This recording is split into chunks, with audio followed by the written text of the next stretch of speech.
জাতীয়তাবাদী ছাত্রদল জাহাঙ্গীরনগর বিশ্ববিদ্যালয় শাখা যে কোনো বিচার বহির্ভূত হত্যাকাণ্ডের বিপক্ষে অবস্থান করে। আমরা চাই বিশ্ববিদ্যালয়ে একটি সুষ্ঠু শিক্ষার পরিবেশ বজায় রাখুক।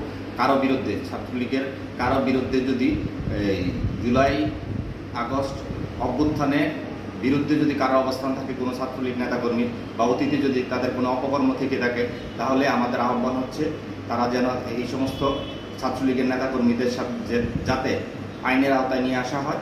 আমরা বিশ্ববিদ্যালয়ের সাধারণ শিক্ষার্থী এবং ছাত্রদলের নেতাকর্মীদের আহ্বান জানাই তারা যেন কোনো ধরনের আইন নিজের হাতে তুলে না নেয়। বিশ্ববিদ্যালয়ে শিক্ষার পরিবেশ নষ্ট হয় এমন কোনো কর্মকাণ্ডে যাতে আমাদের ছাত্রদলের নেতাকর্মীরা নিজেদের সম্পৃক্ত না করে, আমরা তাদের এই বিষয়ে সতর্ক করছি।